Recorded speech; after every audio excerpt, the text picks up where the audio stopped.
Dear participants, it brings me great pleasure to welcoming all of you to this webinar on safe living environments for women and girls. This event is organized together by Plan International Finland, FIDA International, and the Ministry for Foreign Affairs of Finland. My name is Janina Haasensson, and I work as a legal counselor in the Human Rights Policy Unit at the Ministry for Foreign Affairs of Finland. As always, the best result is achieved when governmental and non-governmental actors work together. This event is yet another proof of this. My deepest thanks go to both advocacy specialist Anna Hyvärinen from FIDA and advocacy advisor Hanna Wendelin from Plan International Finland, with whom we have had the pleasure of organizing this important event. As noted, today we are going to speak and hear presentations about the fundamental importance of protecting the rights of women and girls. This is always important and yet again extremely topical. As we know, and just to mention few, climate change, conflicts, the continuing COVID-19 pandemic, and the global anti-gender movement all threaten the rights of girls and women everywhere as we speak. Also, gender equality is under increasing pressure. Today we will in particular concentrate on the possibilities and challenges that are relevant for the European Union in its goal to take global leadership in advancing the rights of women and girls in all their diversity. Indeed, it's time to put words into action in accordance with the EU Action Plan on Human Rights and Democracy. We will hear important messages today from Nobel laureate Mr. Dennis Mukwege and the EU Special Representative for Human Rights, Mr. Eamon Gilmore. To avoid connection troubles, we will hear from Mr. Mukwege a pre-recorded statement in French with English subtitles. Dear audience, we also want to hear from you. Please take active part in the event. You are welcome to write comments and questions to the chat box beside the video. In the end of the webinar, we will do our very best to answer some of your questions. If you would like to mention your organization and title, please write them to your comment as well. Let me also remind you that we are following safe space principles in this event. Now, without further ado, let us proceed with the first presentation. It's my very good pleasure to introduce Executive Director Mr. Harri Hakola from FIDA International. In his presentation, Mr. Hakola will set the scene for this event and give background for the crucial importance of the EU and its member states to promote the rights of women and girls as well as gender equality in all of its actions. The floor is yours, Harri. It's my privilege to welcome you all to this webinar. My name is Harri Hakola, and I am the Executive Director of FIDA International, a Finnish faith-based organization. Dear audience, special representative, we are living in a world where the rights of women and girls are widely neglected. That's why the theme of this webinar is very actual. FIDA is promoting human rights in 15 developing countries. Safe living environments for girls and women is a priority theme in FIDA's program. Safe living environments include the right to healthy, full and harmonious development as stated in the Convention of the Rights of the Child, and the right to integrity of the person as stated in the EU Charter of Fundamental Rights. To achieve the realization of these rights, FIDA focuses on preventing gender-based violence, teenage marriages, and teenage pregnancies by advocating for sexual and reproductive health and rights, menstrual health management, and by developing psychosocial support services. On the community level, WIDA works for peace and social inclusion. We are partnering with Nobel Peace Laureate Dr. Dennis Mukwege, and it's a privilege to listen to his message in this webinar. Dr. Mukwege published recently a book titled The Power of Women. I just finished reading it. I'm recommending to everyone. The book gives an influential message about the global status of women's rights. While reading the book, I was feeling sometimes angry and frustrated. The rights of women and girls are oppressed in all parts of the world. EU and its member states have a role to play in promoting the rights of women and girls.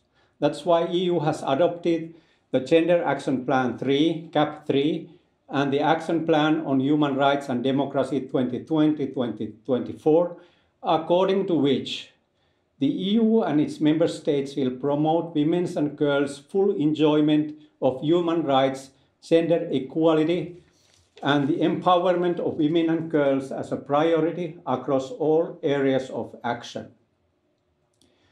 Drawing from the EU Gender Equality Strategy 2020-2025, which calls for a gender equal Europe, EU Gender Action Plan for 21-25, GAP 3 calls for a gender equal world. According to GAP 3, there is, however, not a single country in the world that is close to achieving by 2030 gender equality and empowerment of all women and girls. That's why the EU and EU member states should promote gender equality in their international relations. Thus, promoting gender equality through both action plans will complement efforts to accelerating progress towards meeting international commitments and a world in which everyone has a space to thrive. We are calling EU and all EU member states from words to action. Well-written, sound documents are needed. Both action plans are welcome. But what we often lack is a systematic implementation. Without determined actions, the words remain void. That's why we are calling for the EU and Finland to urgently prioritize the implementation of women's and girls' rights in all foreign policy action areas. We are not talking only about women's issue, but a grave human rights concern that should belong to the agenda of everyone, both women and men. We welcome that EU has taken the role of civil society seriously. According to the EU Action Plan on Human Rights and Democracy, implementation will be done in partnership with civil society. Many CSOs like FIDA and PLAN already have a long history in advancing what is in both of the action plans. And therefore, we are viable partners in implementation. I want to conclude my speech by quoting Dr. Mukwege's book. I hope for a world where women have the same opportunities for professional advancement and personal joy and fulfillment as men and where political power is shared equally. I believe all of this both desirable and possible. I believe that we can make contributions as individuals and as collective to make it happen. I believe in the power of women. Now it's my privilege to introduce the next speaker, Gunvor Kronman, Chair of International Board and the Members Assembly of PLAN International since November 2020. Ms. Kronman has previously been the Chair of PLAN Finland and of the Development Policy Committee, advising the Finnish government on global issues.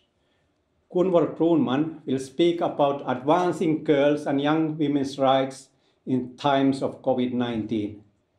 The floor is yours, Gunvor.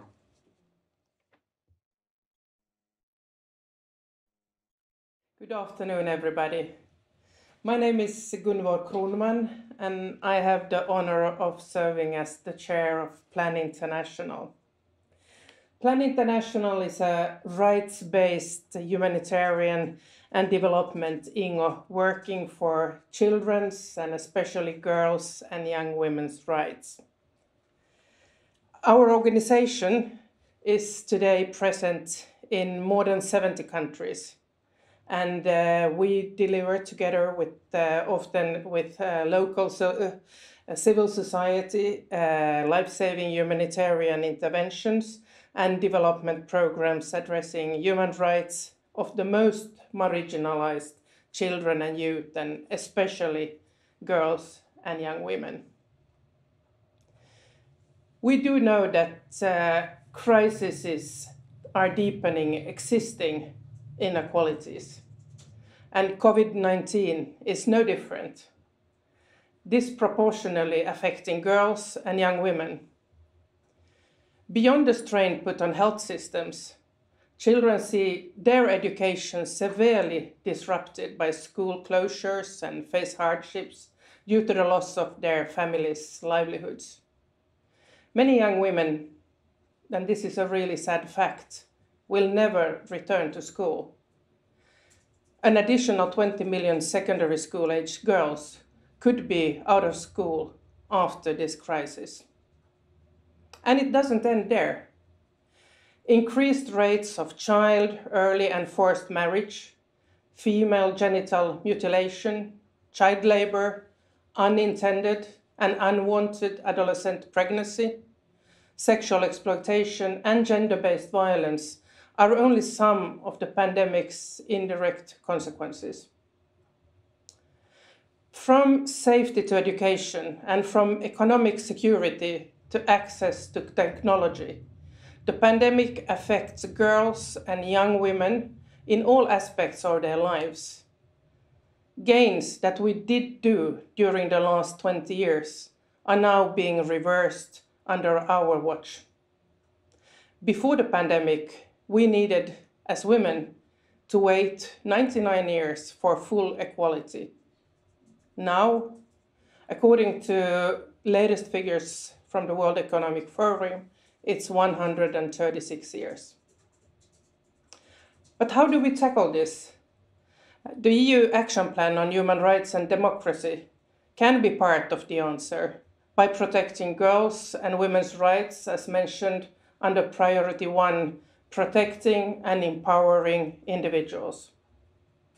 The action plan covers eliminating inequalities, discrimination, and exclusion, and does tackle issues like sexual and gender-based violence, harmful social norms, and the digital gender divide. Plan International welcomes the action plan and the Global Europe Human Rights and Democracy Programme, which aspires to leave no one behind. But what would leaving no one behind take?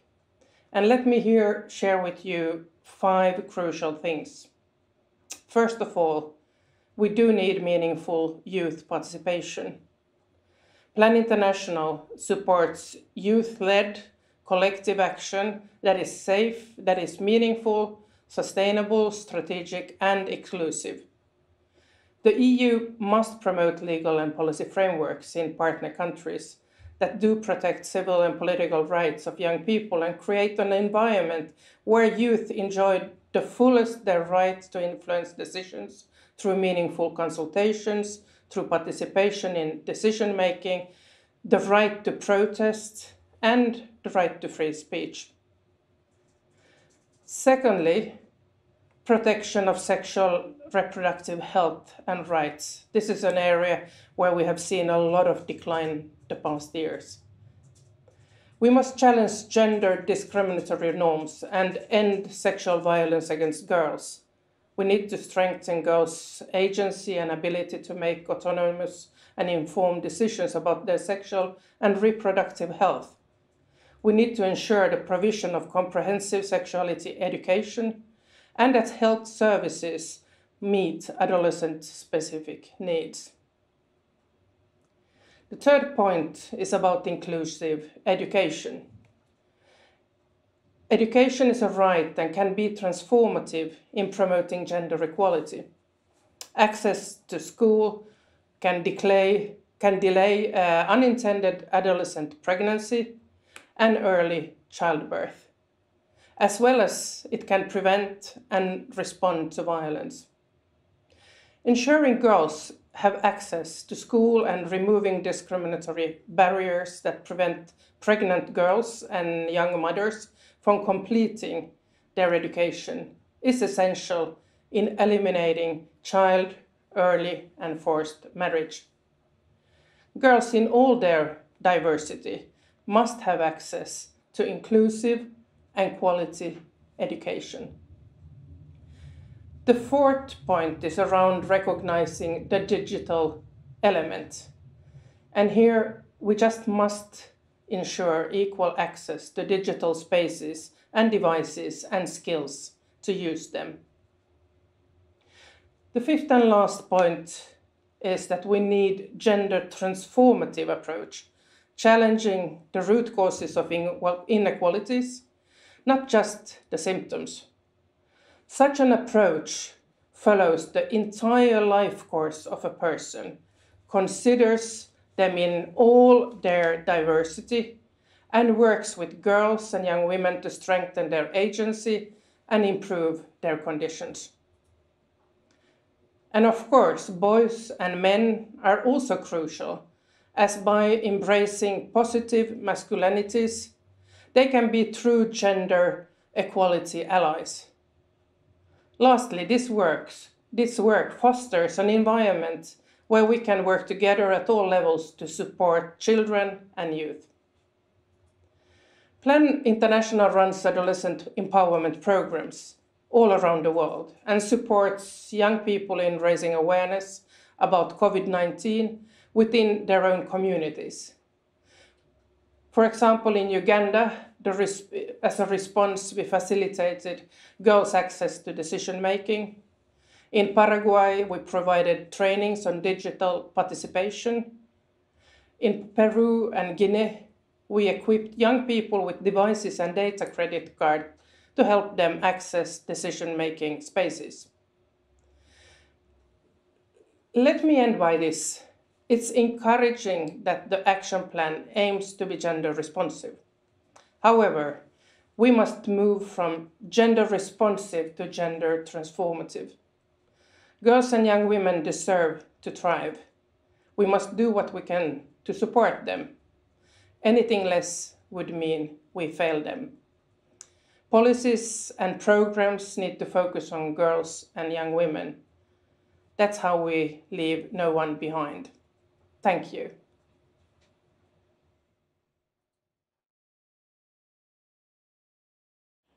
Many thanks both to Harri and Gunvor for their valuable words. You raised many important issues that are strong priorities for Finland, both for the Finnish civil society, but also for the Finnish government and the Ministry of Foreign Affairs. I will be commenting a bit later some of these issues from the MFA's angle. But before that, I have now an honor and great pleasure of introducing our next speaker. He is the EU's human rights face and a fantastic messenger for the EU's human rights policy. Mr. Eamon Gilmore is the EU's Special Representative for Human Rights. He has previously served as an academic and also Ireland's Foreign Minister. He is also a friend and a person with whom the Ministry of Foreign Affairs of Finland has had the pleasure of closely cooperating during the past years. Eamon, it's a real pleasure having you here today with us. The floor is now yours. Yes, okay. Thank you very much indeed for that very warm introduction. And let me straight away congratulate the Foreign Ministry of Finland, FIDA International and Plan International Finland for organising this important webinar this morning.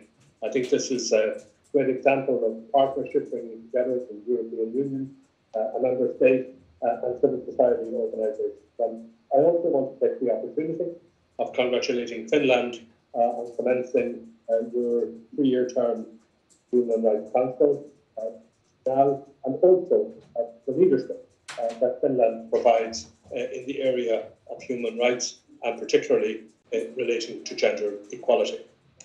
I've been asked today to speak about how we can support the promotion of women's and girls' rights in accordance with the EU Action Plan on Human Rights and Democracy 2020 to 2024. This is the European Union Action Plan on Human Rights and Democracy. It's a short, concise document, but it's comprehensive.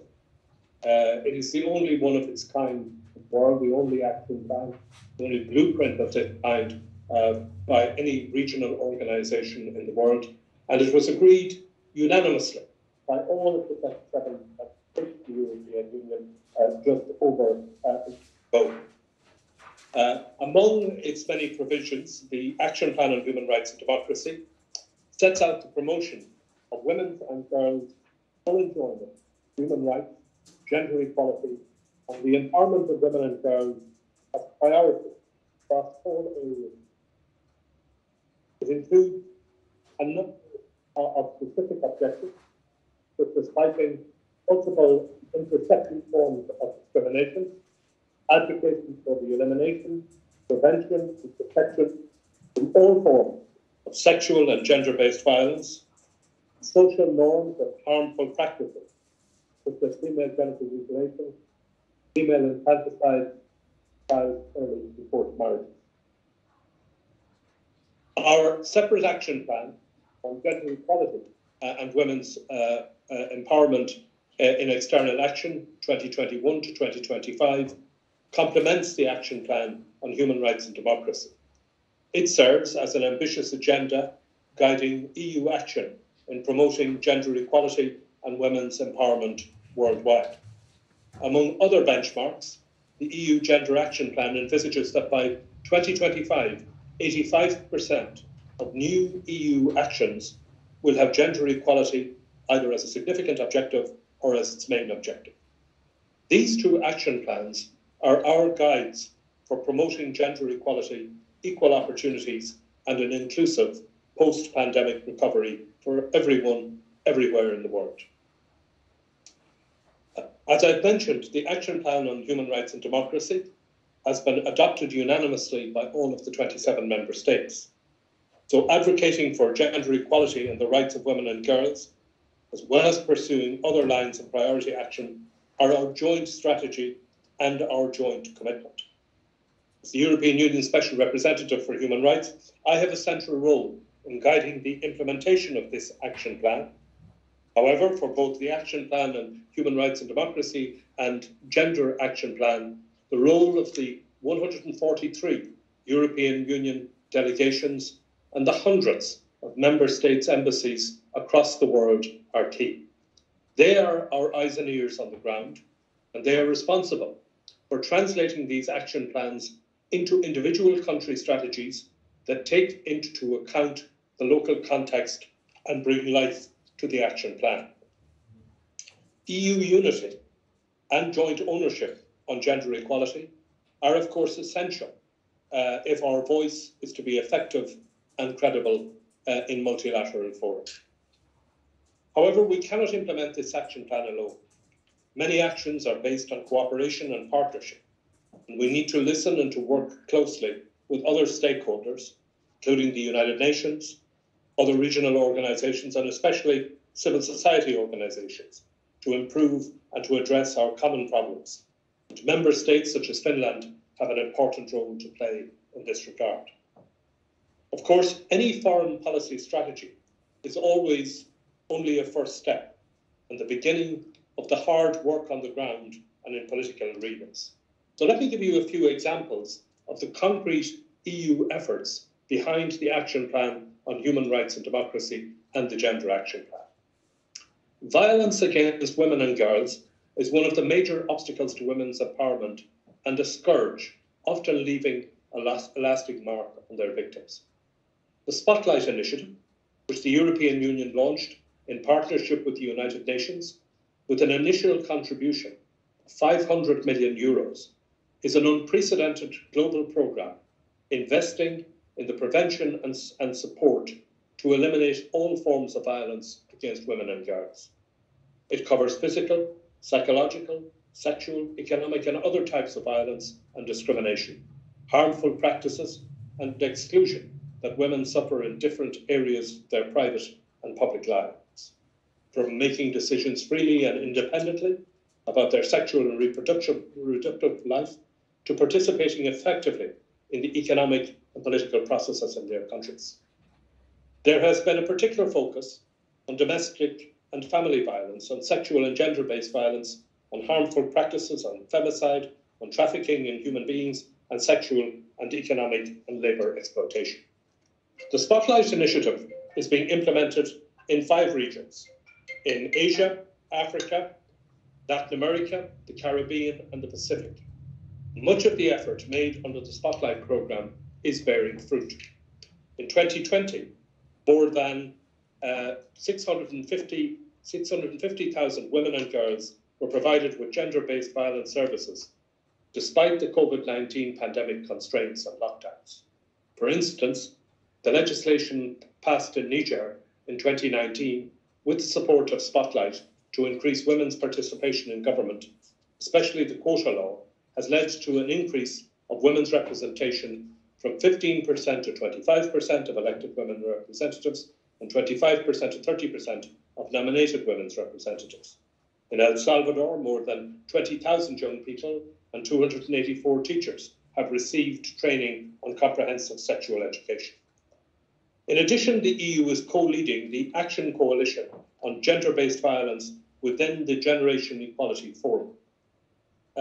Actions in the coalition include objectives to ensure accountability for gender-based violence, to improve access to justice for women and girl survivors, and to expand legal aid and rights awareness. I know that Finland and some other member states have been very active in the Generation Equality Forum. Women and girls are often the first victims of crises and conflicts. Much attention has been recently drawn to the situation of women and girls in Afghanistan, and rightly so. The Taliban's seizure of power last year has hit hard on human rights defenders and women and girls at large, reversing years of incremental human rights progress. The protection of women and girls' rights is among the key political criteria for the EU's engagement with Afghanistan.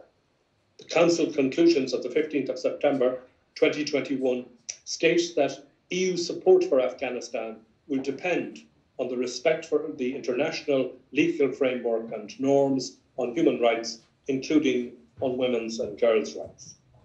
By the end of 2021, several meetings were held between the European External Action Service and Afghan women, which led to the decision, on the initiative of my colleague, the EU Advisor on Gender and Diversity, Ambassador Stella Ronner, to establish from early 2022 an EU-initiated forum with Afghan women leaders. It will be followed by a structured, continued dialogue with women representing various sectors, both from the Afghan diaspora and within Afghanistan, in urban and rural settings, including civil society. In my own work as the EU Special Representative for Human Rights, I continue to engage extensively on women's rights and gender equality. I have addressed this issue during all of my country visits, as well as in all of the human rights dialogues that I have chaired since the start of my mandate in 2019. For instance, at the multilateral level, I delivered 2 EU statements at high-level events at the 67th session of the UN Commission on the Status of Women last March, which addressed the situation of women, environmental human rights defenders, and violence against girl children in armed conflict. I've had a number of discussions on the plight of women and girls in Afghanistan, including with the High Commissioner for Human Rights, Michelle Bachelet, in the context of the first ever strategic dialogue between the EU and the OHCHR. I'm in regular contact with the chair of the Afghanistan Independent Human Rights Commission, Shahrazad Akbar, discussing the situation of Afghan women and girls and our support for them. And indeed, I had the privilege of meeting just this week with Shahrazad when she visited Brussels. I took part in a high-level event focused on Afghan women and girls, their rights and access to education, held at the launch of the 76th session of the UN General Assembly in September 2021. The treatment of women and girls is a litmus test and an indicator of an overall human rights protection in any given country. I want to congratulate Finland for the progress that it has achieved on gender equality and on women's status and empowerment, as witnessed by scoring very high in, for example, the Women's Peace and Security Index of 2021-2022 and the Global Gender Gap Report of 2021. I encourage Finland to use its good women's rights story throughout its Human Rights Council membership and beyond, and to continue to cooperate and to provide leadership within the European Union and among member states in a truly Team Europe spirit. It is only by continuing to collectively champion and to support the various initiatives of the European Union that we will succeed in promoting women's rights and the rights of girls. I want to thank you for the opportunity of contributing to this important report. Thank you very much.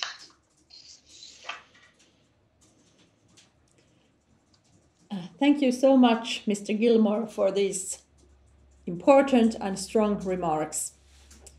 You really showed us that the EU is committed to the advancement of the rights of women and girls in all its sectors and policies.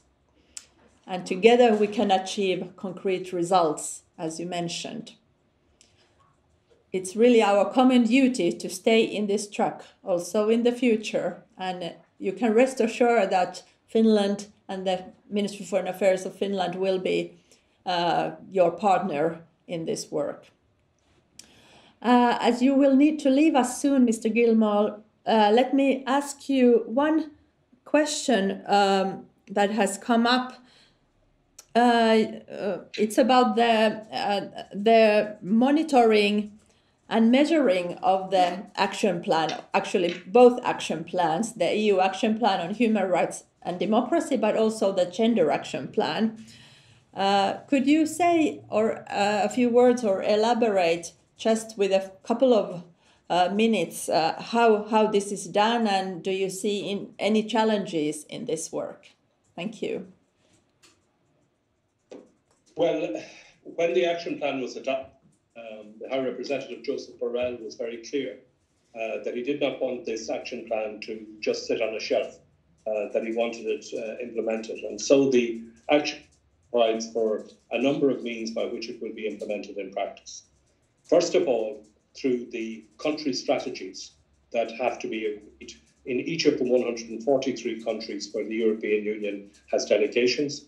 That has already been done throughout those countries, led by the European Union delegation, working with the of our member states and consulting with civil society. On the basis of those strategies, because obviously the situation in human rights, environment and situation varies so much from country to country, we will receive each year a country report from the EU delegation, again, which is done in collaboration with the member states' embassies. And that in turn informs an annual report on human rights and democracy in the world, which is produced by the European External Action Service and which is published for general consumption. We have, of course, already begun implementing some key areas that are in the action plan. One of the first commitments which was delivered was the establishment of the global human rights sanctions regime. That was a commitment in the action plan, and that was agreed in December of 2021, and sanctions began to be imposed in February. We have also made provision for a midterm review of the action plan, and again that will be done following discussion and consultation with civil society. So through this year, through particularly the latter part of 2022, I envisage that we will have extensive consultations with civil society organisations, which then will lead to the midterm review of the action plan in 2023. And then in addition to that, the High Representative and the action plan has asked me to play a leading role or a central role in guiding the implementation of the action plan. And of course, I work very closely with the External Action Service and with the Commission services, and of course with Member States about that. And indeed, I will have the opportunity next week of speaking with the Political and Security Committee of the Council, the ambassadors of the Member States about how that work is progressing. Thank you so much, Eamon, once again for your visit in this event, and we will for sure continue being in touch, and you can trust that Finland is your ally in this important work also in the future. Thank you so much. Now I have an honor of introducing our next speaker. He is Dr. Dennis Mukwege, a gynecologist and a human rights activist from the Democratic Republic of Congo. He received the Nobel Peace Prize in 2018 for his global efforts to end the use of rape as a weapon of war. Dr. Mukwege founded the Panzi Hospital and Foundation and has become one of the world's leading specialists on treating survivors of wartime sexual violence. And as noted in the beginning, Mr. Mukwege will give his statement in French, and it has English subtitles.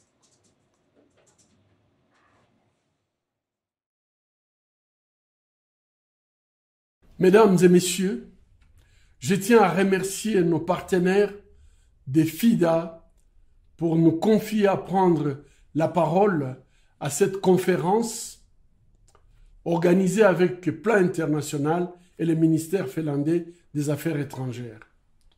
Le sujet qui nous rassemble aujourd'hui, assurer des cadres de vie sûrs pour les femmes et les jeunes filles grâce à la promotion du plan d'action de l'Union européenne pour le droit de l'homme et démocratie 2020-2024 est d'une grande importance à nos yeux.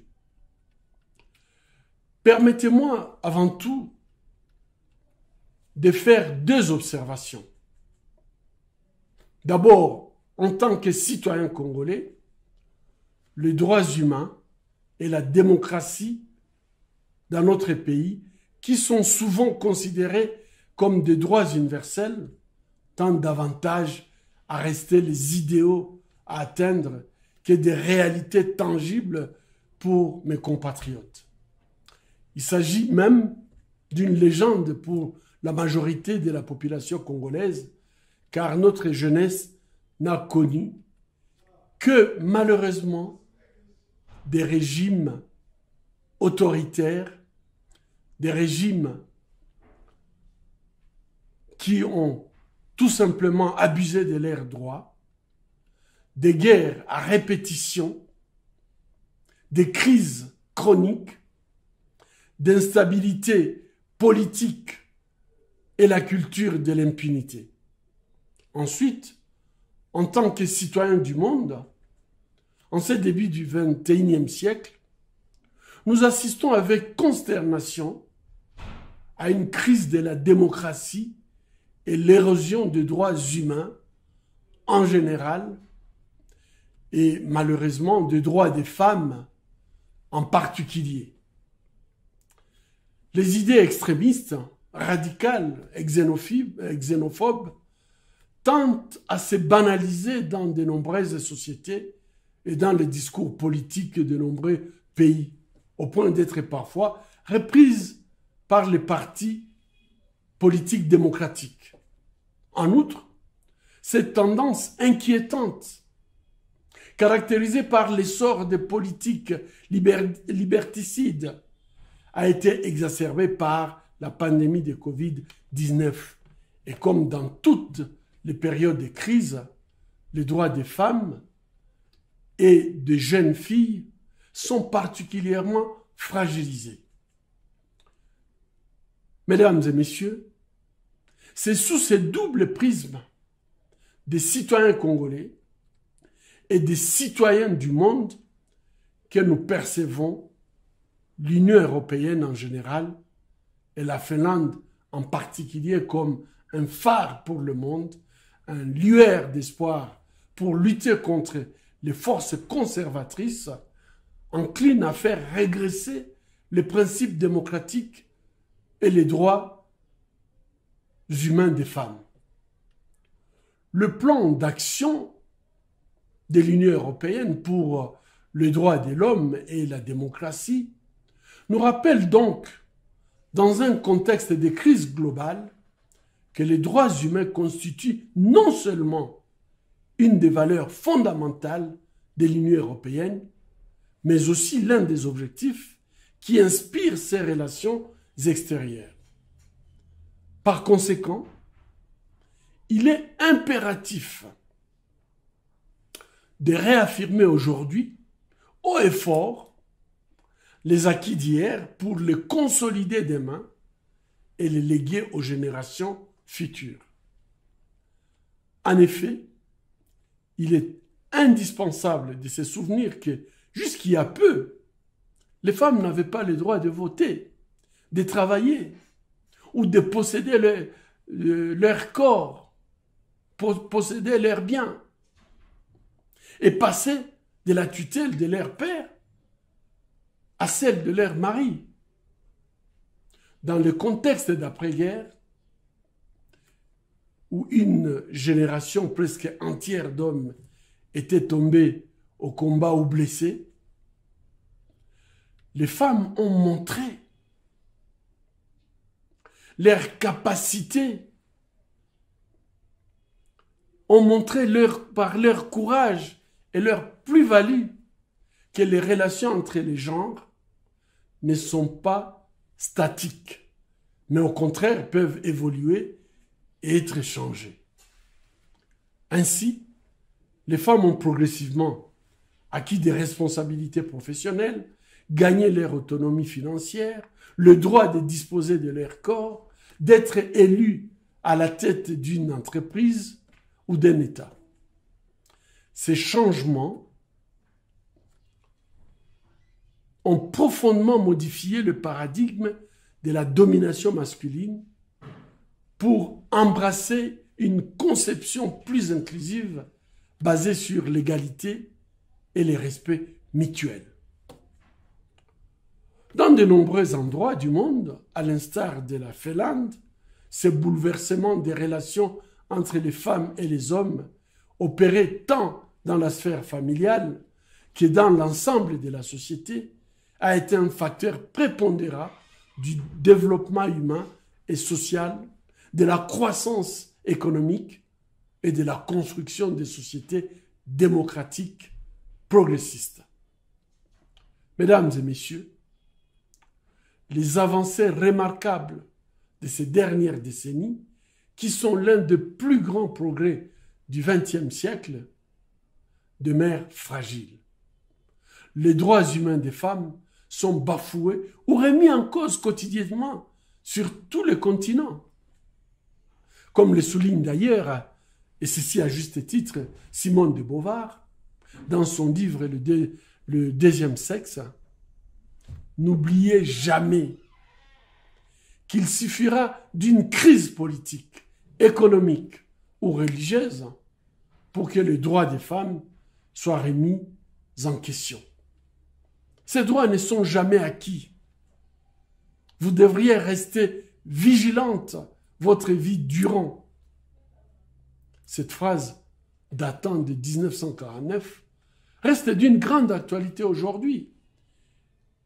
Et nous pensons évidemment aux femmes afghanes aujourd'hui, livrées à elles-mêmes face à l'obscurantisme, mais aussi à toutes ces régions du monde où les femmes n'ont pas le droit de disposer librement de leur corps, sont mariées de force alors qu'elles devraient plutôt aller à l'école ou encore ont tout simplement peur de sortir de chez eux, des craintes d'être harcelés. Dans le contexte global où les droits des femmes et les droits des jeunes filles sont à la croisée des chemins, il est donc crucial que la mise en œuvre de ces plans d'action de l'Union européenne pour le droit de l'homme et la démocratie oriente et guide la politique étrangère et de sécurité commune de l'Union européenne vers la promotion et la protection des droits humains des femmes. Mesdames, messieurs, aucun des grands défis de l'humanité ne pourra se faire sans la participation pleine et effective des femmes, qui constituent plus de la moitié de l'espèce humaine.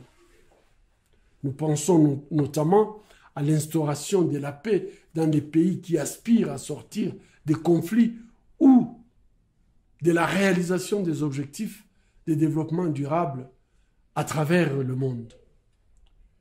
Ici est de rappeler ici que la promotion et la protection des droits des femmes ne concernent pas que l'égalité entre les sexes, l'objectif de développement durable numéro 5, et la réduction des inégalités qui est l'objectif de développement durable numéro 6, mais aussi l'éradication plutôt de la pauvreté, qui est l'objectif de développement durable numéro 1, la lutte contre la faim, l'objectif numéro 2, l'accès à la santé, notamment sexuelle et reproductive, qui est l'objectif de développement durable numéro 3, et la promotion d'une éducation de qualité, l'objectif de développement durable numéro 4, la paix et la justice, objectif numéro 16, et les partenariats pour la réalisation des objectifs, qui est l'objectif numéro 17.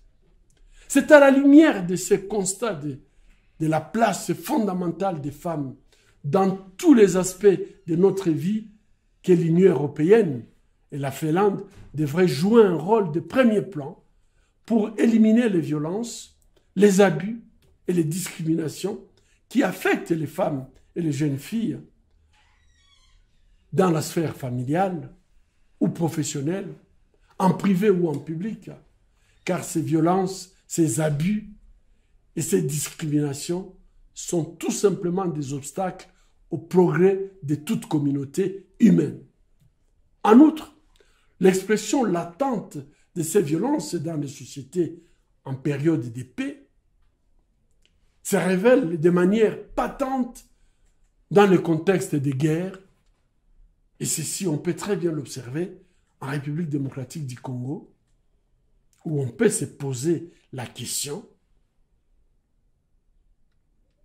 de ces abus, de ces violences extrêmes, où le recours aux violences de façon massive et méthodique, recours à la violence sexuelle comme arme de guerre et comme stratégie de terreur a été utilisé malheureusement par tous les belligérants dans les conflits, et ceci, c'est depuis un quart de siècle.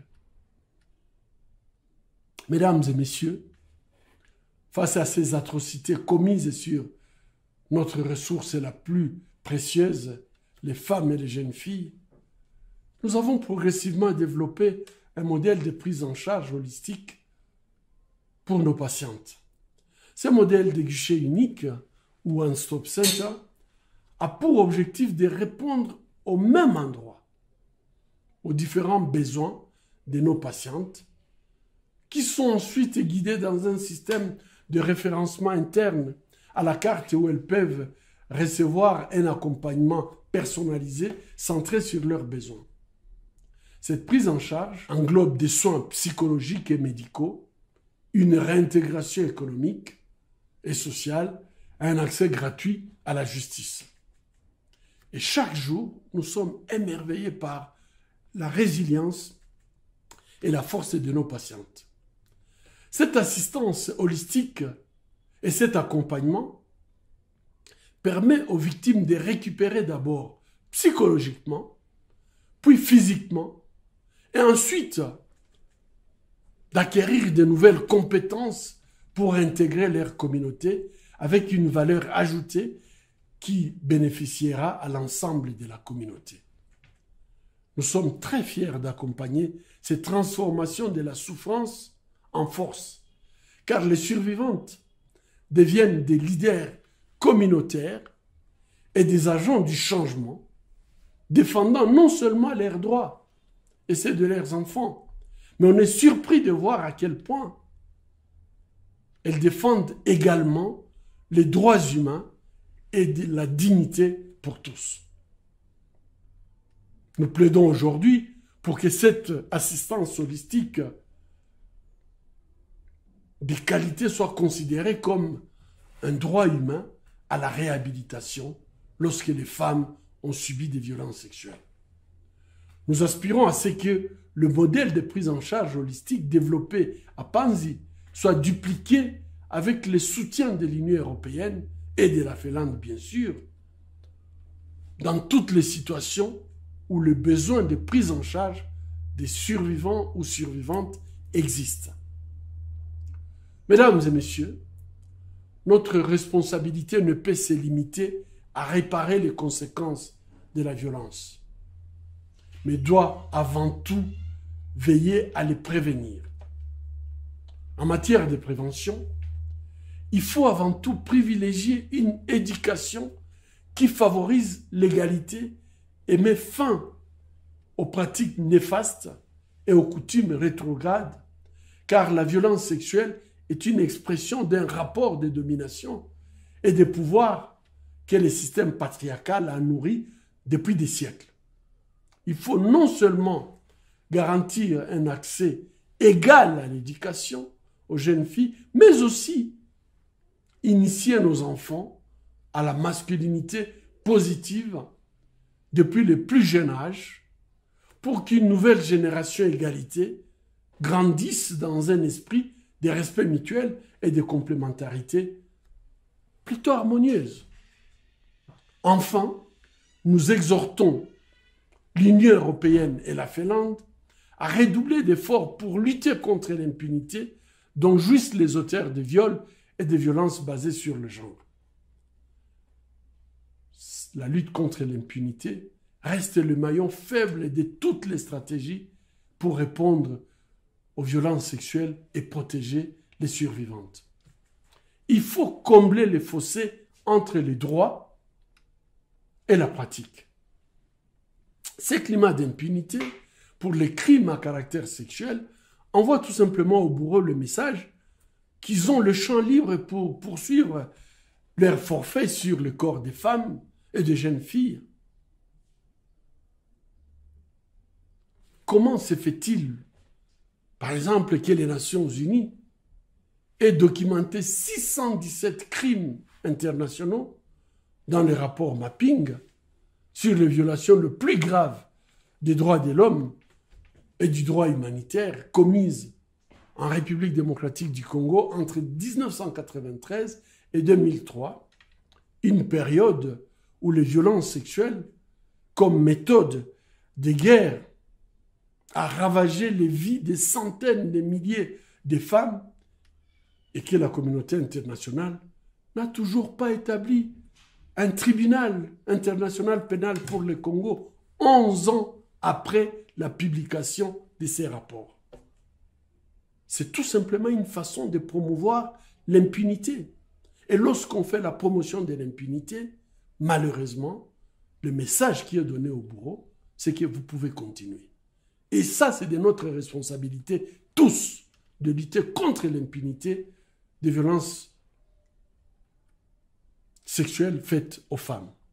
Mesdames et messieurs, il nous paraît crucial que dans le cadre de la mise en œuvre du plan d'action de l'Union européenne pour le droit de l'homme et la démocratie, toutes les instances de l'Union européenne et la Finlande en particulier se mobilisent avec une réelle volonté politique pour combler les déficits en matière de respect de l'obligation de rendre de comptes. Lutter contre l'impunité et soutenir tous les mécanismes de la justice transitionnelle pour mettre un terme à la tragédie et au scandale de l'impunité qui règne en République démocratique du Congo depuis 25 ans. Nous attendons de l'Union européenne et ses États membres de ne plus dérouler les tapis rouges aux potentats pyromanes de la région des Grands Lacs africains qui déstabilisent la RDC en toute impunité et de pleinement exploiter le potentiel du nouveau régime mondial des sanctions établi avec la loi Magnitsky européenne.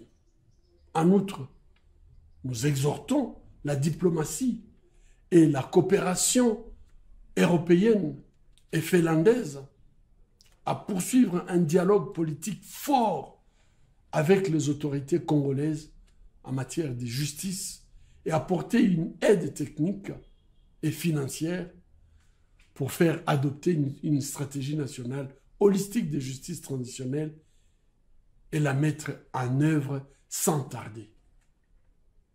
Enfin, nous invitons la Finlande et tous les États européens à faire pleinement usage du principe de la compétence universelle pour les crimes les plus graves commis en République démocratique du Congo, à l'instar de la récente première mise en examen prononcée dans le cadre d'une procédure judiciaire ouverte en France sur la base du rapport mapping dans l'affaire Lumbala. Mesdames et messieurs, il n'y a pas de fatalité. On ne peut pas continuer à penser que c'est un sort jeté aux Africains, aux Congolais en particulier. Les chemins existent pour construire une société meilleure et plus juste, favorisant l'épanouissement de tous, où les femmes jouissent dignement des mêmes droits que les hommes.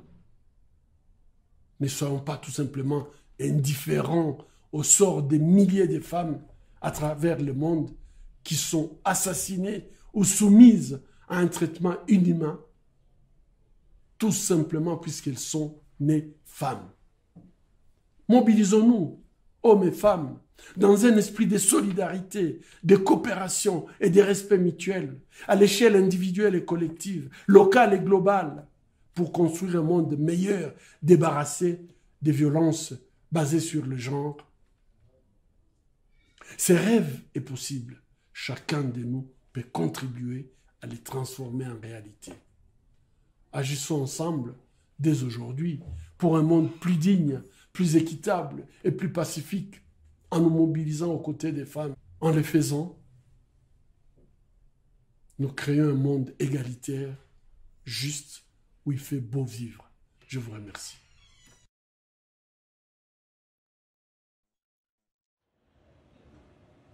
Thank you, Dr. Mukwege, for this important and very timely message.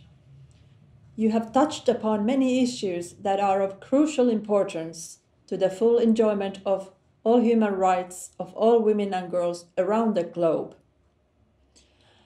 As you have just stated, so many issues remain unsolved. Far too many women and girls are targeted and their rights are denied. Those that were already in a vulnerable situation have been severely impacted by the ongoing pandemic. Too many are at this very moment living under threat of harassment, even violence, online or offline. This is the case both in the global south and in global north, also in my own country, Finland. During recent months, we have been informed that sexual and gender-based violence is on the increase also here in our country and in our continent. I would also like to thank Dr. Mukwege for his valuable thoughts and recommendations to the European Union and its member states. I could not agree more on the need to step up action for human rights also at the EU level. As a Finnish woman, civil servant and a human rights lawyer, I fully concur with your statement that the only way to build more democratic, just, and resilient societies is to protect and fulfill all human rights of all women and girls, who form 50% of the population everywhere. Dear audience, for Finland, safeguarding and promoting gender equality, non-discrimination, and the rights of women and girls have been and continue to be amongst the most important priorities in our foreign and development policies. Our aim is and must continue to be to take global leadership in the protection and promotion of all human rights of all women and girls in all their diversity. This applies to women and girls in all spheres of life and in all ages. We must protect young girls and older women, women with disabilities, LGBTIQ+ women, and indigenous women need protection. Women and girls belonging to various ethnic or religious or other minorities need our full attention as well. In particular, we should put all our effort in promoting those that are vulnerable to multiple or intersecting discrimination. However, we should always bear in mind that women and girls are actors of change, not just victims. Dear participants, Finland's standing point is that these priorities and commitments are shared, not only by Finland, but the European Union as a whole. The EU Action Plan on Human Rights and Democracy for 2020 to 2024 is quite clear on this, as was previously already noted by the EU Special Representative, Mr. Gilmore. When the EU Action Plan was negotiated a couple of years ago in various EU Council working parties, Finland's first priority, together with many other member states, was to ensure that it contains strong and preferably gender transformative language on the rights of women and girls, as well as on gender equality and non-discrimination. In many ways, we managed to get good results. The action plan sets fine standards for the EU to be more active in promoting women's and girls' rights in its external action. Naturally, our action will need to be tailor-made to each individual context. Here, the role of the EU delegations and embassies of the EU member states, including Finland's own embassies, remains of crucial importance. In addition, we must closely engage with international, regional, and local civil society, human rights actors, and human rights defenders on the ground. As also noted by Mr. Gilmore, they are our eyes and ears in the world as regards all questions, including the situation and rights of women. Naturally, it would have been even better if the wording of the EU Action Plan on Human Rights and Democracy could have been stronger. Here we need to acknowledge that the EU is a union of 27 member states and that the starting point for these questions is not the same in all countries of the Union. Anti-gender movement has made its way, and I'm saying this with heavy heart, also to the EU. Working and fighting for these rights has become more difficult, sometimes almost unbearable. Issues that used to be easy for the EU are not anymore that easy. Gender transformative action is not always a possibility due to strong resistance from some stakeholders within the Union itself. We face particular challenges as regards promoting sexual and reproductive health and rights in our work. For the Finnish government, SRHR continue to be a strong priority, and we will not cease to advocate these rights also within the EU context. Naturally, we will supplement EU action by national activities including providing political support and funds to numerous actors around the globe. For Finland, however, it remains key that the EU as a whole continues to advocate strongly for gender equality and the rights of women and girls in all sectors. We must be able to show global leadership in these matters in our bilateral relations and in multilateral fora, such as the UN, the Council of Europe, and the OSCE. Finland for sure will continue to advocate this with other like-minded countries within the EU. We should also remember that the EU is not alone in this work. Finland aligns itself closely with the Nordic countries, other Western countries, and numerous countries from the global south that also give strong priority for the rights of women and girls in their foreign policy. Finland will continue to champion gender equality, non-discrimination, and the rights of women and girls also as a member of the UN Human Rights Council. This January 2022, we started our 3-year membership in the Human Rights Council. Just to mention one example, in the upcoming 29th session of the Human Rights Council, Finland will present with Mexico a traditional joint statement on the occasion of the International Women's Day. In previous years, close to 100 UN member states from all regions have joined this important statement. It is yet another proof that promoting the rights of women and girls is not just a Western value, but a truly universal issue that is shared among the nations around the globe. Dear friends, with this, I would like to thank for this opportunity to address this webinar on behalf of the Ministry for Foreign Affairs. Thank you. And now, dear audience, we will have your say. We have received some questions and comments during this panel. Thank you for each and every one.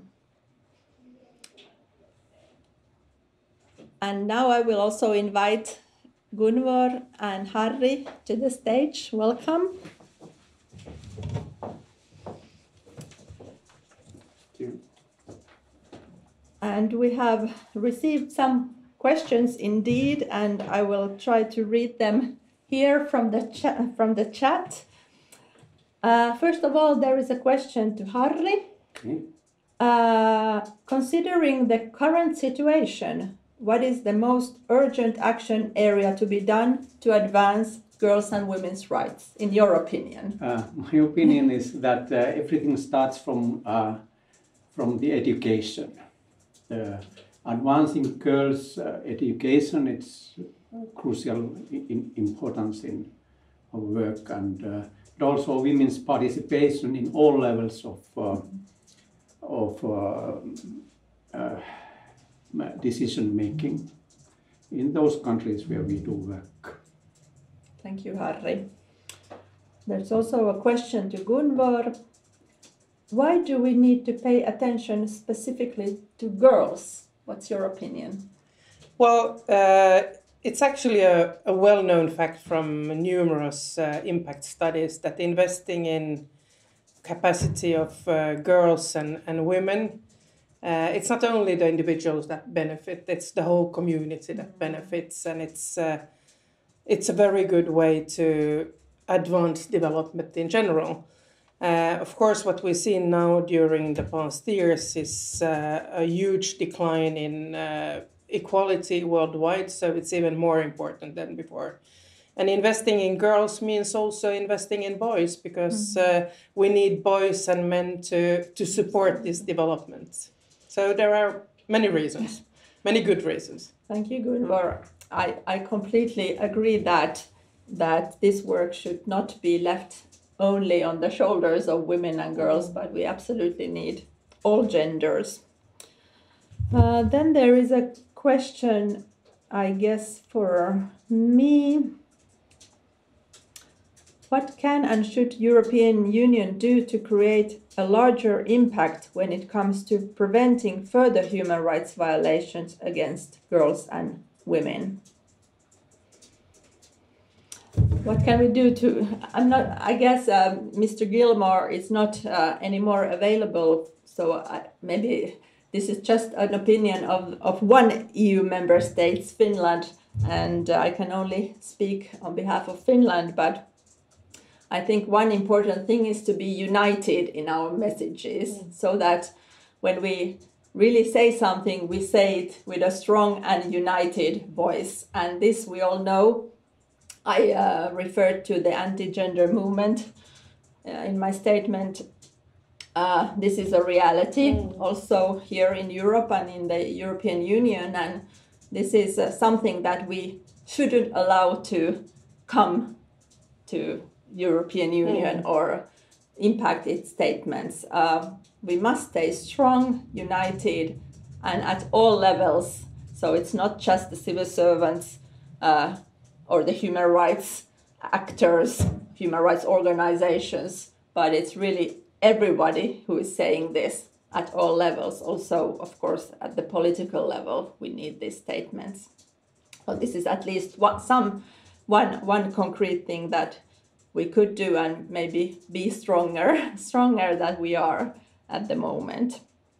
And there was another question also about the anti-gender movement. What can be done? Well, that's more tricky here. I'm happy to hear also if you have ideas, because we know that the anti-gender movement is very well organized. It's global. It's well financed. The messages are the same all over the world, basically, and it's something we see more and more in the governmental level. I don't know if you have comments on this. Just a few comments. I think, first of all, speaking up is really important. Those like-minded who stay silent, they actually don't help very much. Secondly, I think for government representatives to also support local society, local civil society, wherever it exists, in order to help them speak up and act, that's equally important. But there is, of course, a lot of work that needs to be done. Absolutely, and it's very important that here also the governmental and non-governmental actors join forces, and our messages are aligned here, and we have to. I think it's a good saying that we have to fight speech with more speech. So if there is anti-gender speech, so we have to be stronger in our statements. Yes, that's what we can agree on. Exactly.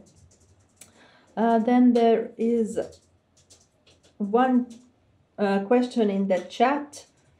How do government and non-government organizations work in authoritarian states such as North Korea to further women's rights? Is the advancement of women's rights possible in authoritarian states? Yeah. Would one of you like to comment? Of course, we worked in North Korea for 20 years, and then we had to stop the work there because of international sanctions. And of course, it's always a challenge. It's very difficult to challenge an authoritarian state, but still we can always promote in the grassroots level the girls and women's rights. But I think in North Korea, it's not that bad situation like in Congo DRC, like what we heard. So I think it depends on the country. Yeah, I don't think there is one way of doing it, but of course the rhetorics of the North doesn't work in authoritarian states. But you mentioned education, how important that education is always a very good tool to empower young people, empower women. But of course also with the empowerment comes responsibility for those who support this. So I think we we also take responsibilities that we should live up to as donors, for example, in these situations.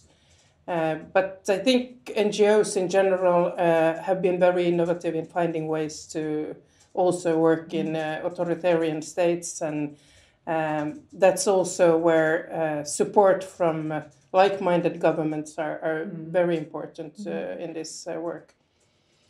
Yes, maybe just to comment this also on behalf of a governmental actor. My personal opinion is that in extreme conditions, sometimes it's easier to work in a grassroots level that non-governmental organizations often represent. The government's role in the country perhaps is not possible at all, but of course we can support those civil society actors by giving them finances or other support. And then where we act, it's basically in our bilateral relations, of course. I mean, we need to take human rights up with each and every country, including the most authoritarian ones, and we do.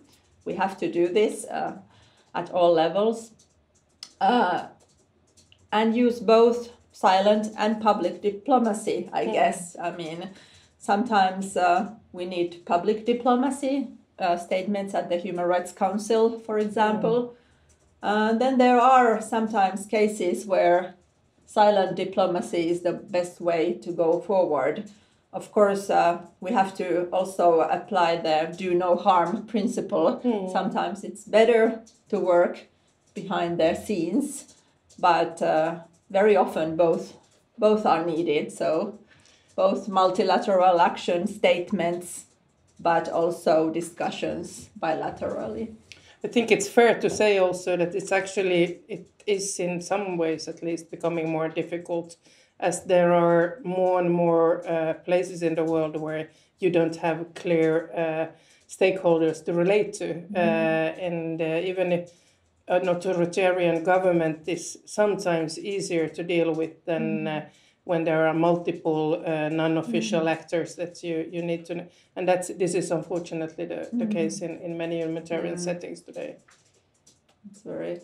So I guess there is no one solution that fits all, not in your work. And no shortcuts. No shortcuts, yeah. Changing the culture is something it takes decades sometimes. Yes, I agree. And sometimes we take few steps back and then one step further, and this is how it, I guess, will be. But we have to work together. That's the only way. Very much agreed. And also at the EU level, I think the same applies. I mean, the EU member states can do a lot together when they are united, but even the EU cannot do much without the help from the civil society and non-governmental actors and the human rights actors on the ground. So we definitely need both.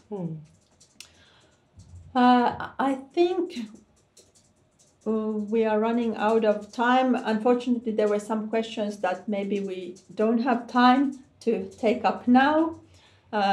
Hopefully we can continue this discussion. I think there would be so much to discuss, and also sort of have a joint brainstorming. What can we do better? But thank you so much, Harri. Thank you, Gunvor, thank you in general for this excellent cooperation. It's really been a great pleasure. Thank you. And dear audience, it's time for closing remarks.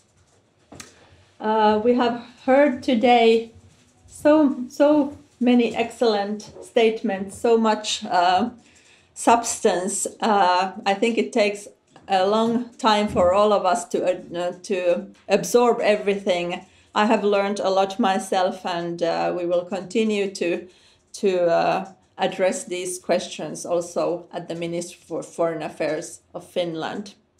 So on my behalf, thank you so much.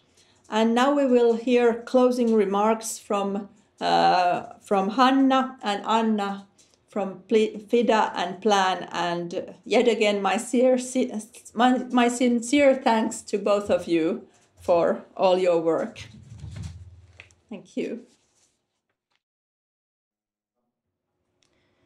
Dear audience, I'd like to thank you and our speakers on behalf of Plan International Finland, FIDA International, and the Ministry of Foreign Affairs of Finland. We've heard important insights on advancing girls' and women's rights in accordance with EU Action Plan on Human Rights and Democracy.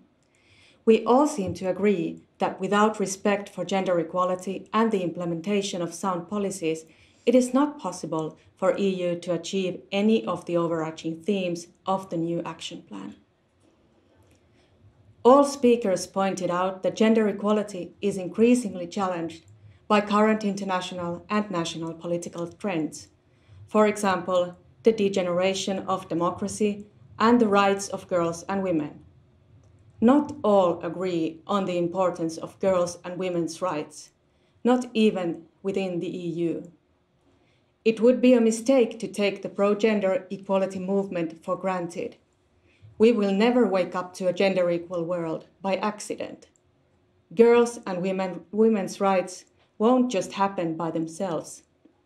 Therefore, we must continue advocating for gender equality in both internal politics and external relations. I believe that this should be the agenda for everyone. Executive Director Harri Hakola from FIDA International emphasized the need to go beyond rhetoric by including women in all foreign policy action areas and by implementing gender equality as stated in the EU Action Plan in a more systematic manner. Will the EU and its member states fully endorse the Action Plan on Human Rights and Democracy and take determined action? Time will tell. Plan International's Chair of Board, Gunvor Kronman, encouraged the EU to take steps towards a gender transformative approach in its policies and actions, as it is critical to work with the root causes of inequality in order to tackle them. Most importantly, we must invite girls and young women in all their diversity to the tables where decisions are made. Especially in the challenging times of COVID-19, we must not leave anyone behind. Dear audience, EU Special Representative Eamon Gilmore stressed that advocating for gender equality and the rights of women and girls is a unanimously adopted joint strategy and a joint commitment of the EU and its member states. Concrete initiatives to advance both action plans have been made. However, the EU cannot succeed alone. Stakeholder involvement and collective action by organizations at all levels is required if the action plans are to be coherently implemented. Nobel Peace Laureate Dr. Mukwege touched us by a strong message of not being indifferent to the fate of women who are treated inhumanly or abused sexually. To combat sexual violence and impunity, build accountability, and transitional justice mechanisms, it is crucial for the EU, including Finland, to take a strong stand and implement the EU Action Plan on Human Rights and Democracy fully. This could mean using the new global human rights sanctions regime in cases of systematic sexual violence. We welcome Deputy Director Janina Hassenson's comment on Finland's will for global leadership in the protection and promotion of human rights of women and girls. Because individual circumstances vary widely, solutions must be intersectional, contextual, and based on local partnerships. It is essential that Finland continues to stand for girls' and women's rights, both in bilateral and multilateral forums, even when the anti-gender movement is blocking such initiatives. Finally, the European Union's role in advancing girls' and young women's rights is undisputed. It is important that the EU is coherent in its actions and policies, sets bold and ambitious goals, and leads the way to a gender equal world. Most relevantly, the EU should include girls and women to the processes affecting them. No one organization can achieve gender equality by itself. The efforts of all of us are needed. Let us not only believe in the power of women, but make it reality. Thank you for participating in this webinar. I wish all of you a pleasant evening and success in advancing girls' and women's rights. Thank you. Thank you.